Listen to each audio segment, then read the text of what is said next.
Okay, so I'm going to solve this God thing once and for all. People want proof if there is or isn't a God. How about I tell you that technically God exists and it doesn't exist at the same time? It's a superposition.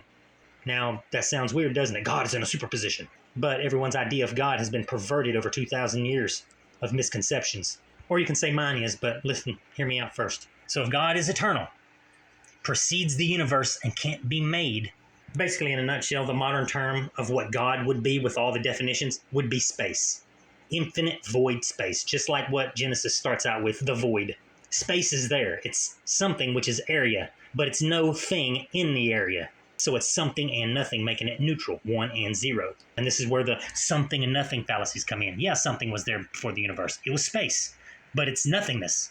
Of course, you can't make space out of anything, and you can't erase it. The only way to erase it is by adding matter. So the Big Bang says you can add matter and make space at the same time. You can't do that. You can demonstrate easily that when you add portions into space, you're removing the space because you're filling it up. So you can't make space out of anything, and it can't be erased. It's simply eternal. It precedes the universe. Everything needs space to exist, but space doesn't need anything to exist. It's basically an uncreated creator, an uncreated or unmoved mover. It makes sure everything can move and flow, fluidity. Gives things free range.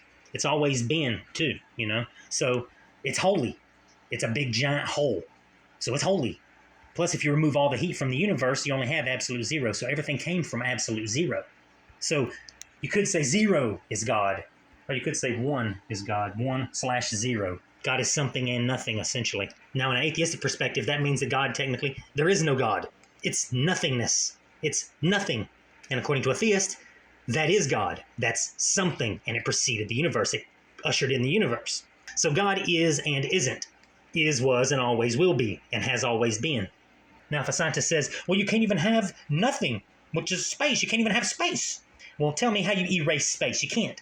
There is only space, infinite space. And this is one of the reasons why we don't exist. Now, obviously, we do exist, but our universe is only a dot in a macro whole. Our universe is a point particle. You probably don't exist. Science proves you don't exist. They didn't prove shit. I clearly exist. It's their misconceptions that are causing these problems because they can't wrap numbers around infinity. It takes concept. There's no infinities bigger than other infinities. There's only one infinity. That's space. Numbers go on forever because miles are measuring nothingness. They only measure distance. So numbers of miles and space go hand in hand. But no thing can exist for eternity. We can't replicate infinity. There's only one infinity. That's it. Hypothetical stuff aside, hypothetical, theoretical, all this stuff doesn't exist. It's hypothetical and theoretical. But if it's a fact, it's a fact. An infinite amount of numbers of marker don't exist. An infinite amount of dominoes don't exist. There's no thing that exists for infinity. The only thing that exists for infinity is nothing, which is space, which is still something.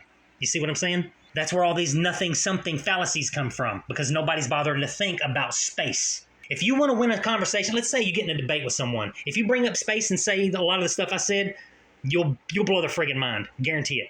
Doesn't matter if you're an atheist or theist. This is just giving both of y'all ammunition, because it technically proves that there is a God, but isn't. So everyone's right and everyone's wrong. And we're sitting here arguing over nothing. Literally, we're arguing over nothing.